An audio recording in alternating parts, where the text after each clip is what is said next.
ప్రజా తీర్పై కుట్రలు చేస్తే రోడ్లపై తిరగడం కాంగ్రెస్ బీఆర్ఎస్ నాయకులు కేంద్ర మంత్రి బండి సంజయ్ హెచ్చరిక.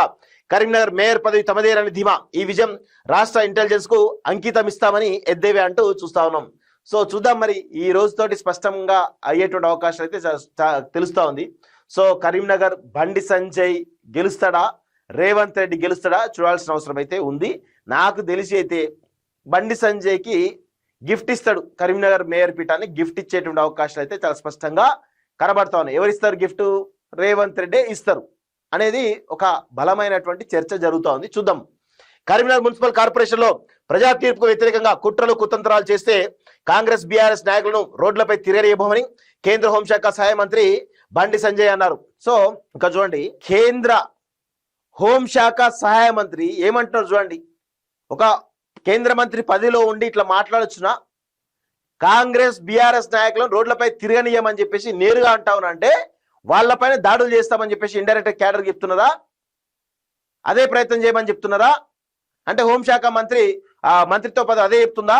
ఏం చెప్తుంది హోంమంత్రి అంటే? ఏంటిది? ఇలా లాండ్ ఆర్డర్ విరుద్ధంగా పోవాలని హోంశాఖ చెప్తుంది ఏమన్నా? ఏం మాట్లాడుతున్నారు బండి సంజయ్ గారు? ఇదా మీరు చేసేటువంటి పరిస్థితి? కేంద్ర వేరే మంత్రి పదవిలో ఉండి మీరు ఇలాంటి స్టేట్మెంట్స్ ఎవరు పట్టించుకోరు.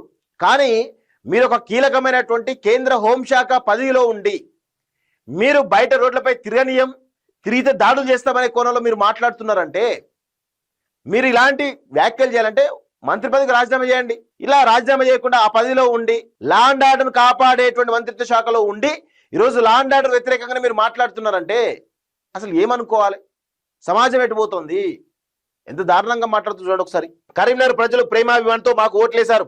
బీజేపీకి మేయర్ పదవి దక్కకుండా కాంగ్రెస్ బీఆర్ఎస్ వాళ్ళు కుట్రలు చేస్తే కరీంనగర్ నుంచే యుద్ధం ప్రారంభిస్తాం.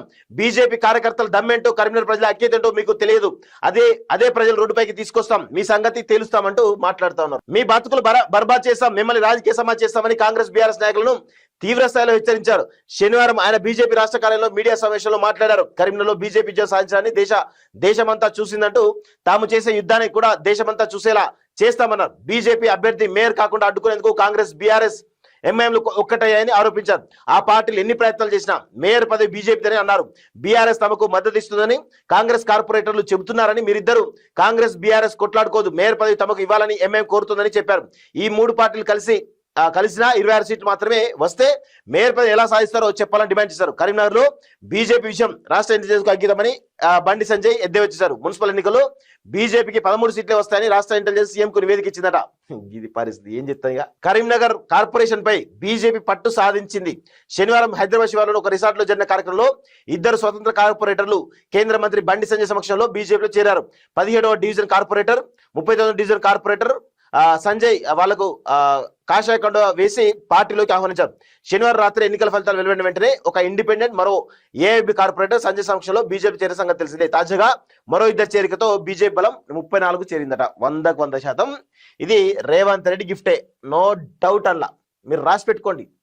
రేవంత్ రెడ్డి గిఫ్ట్ ఇస్తున్నాడు బండి సంజయ్కి. ఎందుకంటే వాళ్ళిద్దరిది నడుస్తా ఉంది ఒక కథ.